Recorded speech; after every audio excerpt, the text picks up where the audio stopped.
Hello dear viewers, इस video में देखिए कक्षा 6 के नागरिक शास्त्र का दूसरा पाठ विविधता एवं भेदभाव का अभ्यास प्रश्न।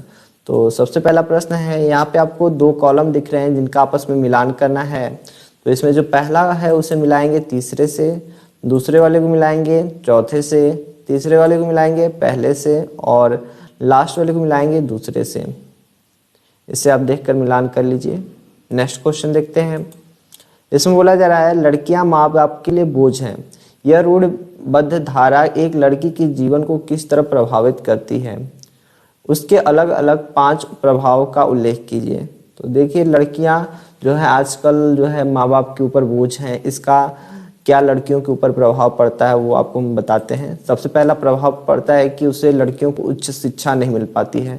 उनका माँ बाप के अंदर धारणा होती है कि ये तो शादी हो जाएगा, इसे चूल्हा बर्तन ही करना है, तो इसलिए उसका उच्च शिक्षा नहीं प्राप्त कर पाती हैं लड़कियां।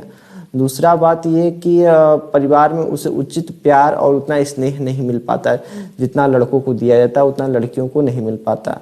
और तीसरा है कि उनकी जल्दी शादी कर दी जाती है, समाज के डर से और काफ़ी सारी घटनाओं के डर से उनकी शादी काफ़ी जल्दी हो जाती है। और चौथा कि वो अपने परिवार पर बोझ लगती हैं, वो हमेशा परेशान रहती हैं, क्योंकि दहेज प्रथा आपको पता ही है। ये सब के कारण वो जो लड़कियां हैं अपने आप पे बोझ सा अपने आप को समझने लगती हैं परिवार के ऊपर। और आखिरी है कि उन्हें घर के कामों को सौंप दिया जाता है कि वो घर संभालना सीख लें ना, तो वे घर का कामों को जल्दी ही करने लगती हैं। नेक्स्ट क्वेश्चन देखते हैं।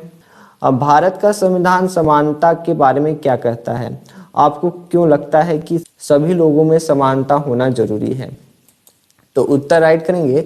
भारत का संविधान समानता के बारे में कहता है कि कोई भी व्यक्ति हो, चाहे वो किसी जाति, लिंग, वर्ण, धर्म, क्षेत्र, वंश का हो, सभी को समान अधिकार प्राप्त है। लोग अपनी मनपसंद का काम चुनने के लिए स्वतंत्र हैं। सरकारी नौकरी में सभी लोगों के लिए समान अवसर उपलब्ध हैं। लोगों को अपने धर्म का पालन करने, अपनी भाषा बोलने, अपने त्योहार मनाने और अभिव्यक्ति की पूर्ण स्वतंत्रता है। सरकार सभी धर्मों को बराबर महत्व तथा सम्मान प्रदान करेगी।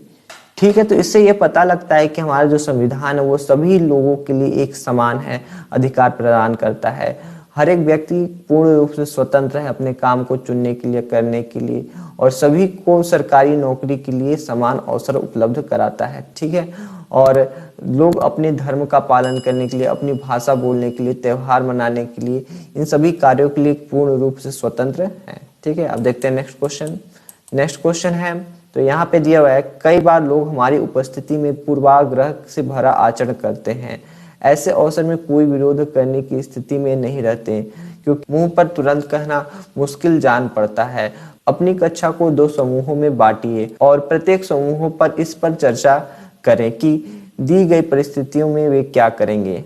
ठीक है, तो आपको 2 ग्रुप बना के इन सभी बातों पे चर्चा करना है। ठीक है, तो हम 1 बाई 1 सारी बातों को देखेंगे। तो सबसे पहले देखते हैं, पहला है, गरीब होने के कारण एक सहपाठी को आपका दोस्त चिढ़ा रहा है। तो अगर मेरा दोस्त कोई है ऐसा जो किसी गरीब मेरे सहपाठी को चिढ़ा रहा है, तो मैं तो ऐसे कार्यों के लिए उससे पहले तो बहुत नाराज हूँगा कि ऐसा वो ना करे, और फिर इसके बाद उसके ऐसे कार्यों में मैं उसका तनिक भी योगदान नहीं दूंगा। जैसे वो चिढ़ा रहा है तो मैं कोई साथ नहीं दूंगा चिढ़ाने में। ठीक है, और दूसरी बात कि मैं उसको समझाऊंगा कि नहीं, वो ऐसा ना करे, क्योंकि उस किसी की गरिमा और आत्मसम्मान को ठेस पहुंचाना ये अच्छी बात नहीं है। ठीक है, गरीब है तो उसमें उसका कोई भी दोष नहीं है, उसका कोई भी अपराध या हंसने योग्य मामला नहीं है। ठीक है, तो आप इसे राइट कर सकते हो अपने शब्दों में।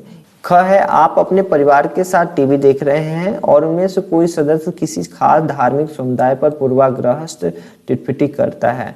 तो सबसे पहले अगर ऐसा कोई करता है मेरे परिवार का सदस्य, तो मैं सबसे पहले उसको रोकूंगा। फिर रोकने के बाद उसे समझाऊंगा कि वो सभी धर्मों का सम्मान करे।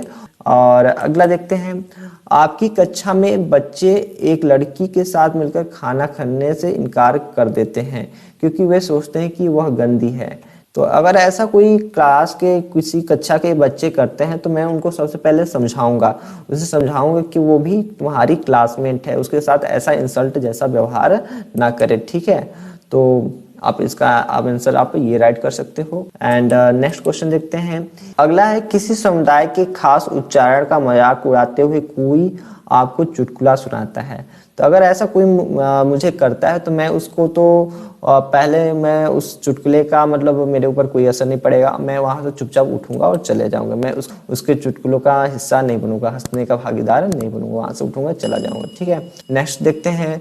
लड़के लड़कियां पर टिप्पणी कर रहे हैं कि लड़कियां उनकी तरह नहीं खेल सकती हैं। तो अगर कोई ऐसा मेरा दोस्त करता है, लड़कियों से कहता है कि वो उनकी तरह नहीं खेल पाएंगी लड़कियां, तो मैं उनको समझाऊंगा कि लड़कियां जो आज के ज़माने में किसी मामले में कम नहीं है। वो जैसे कि कल्पना चावला हो गई, सुनीता विलियम्स हो गई, ऐसे कई सारी लड़कियां हैं जो अच्छे अच्छे पोजीशन तक पहुंच गई हैं। तो आज के ज़माने में लड़कियां किसी मामले में लड़कों से कम नहीं है, इस बात को उनको समझाऊंगा। ठीक है, तो इसका भी आंसर आप अपने हिसाब से राइट कर सकते हो। हमने यहाँ पे एक आंसर दे दिया है। तो इस वीडियो में बस इतना ही। इसके आगे के चैप्टर का क्वेश्चन आंसर देखने के लिए हमारे चैनल को सब्सक्राइब करें, वीडियो को लाइक करें।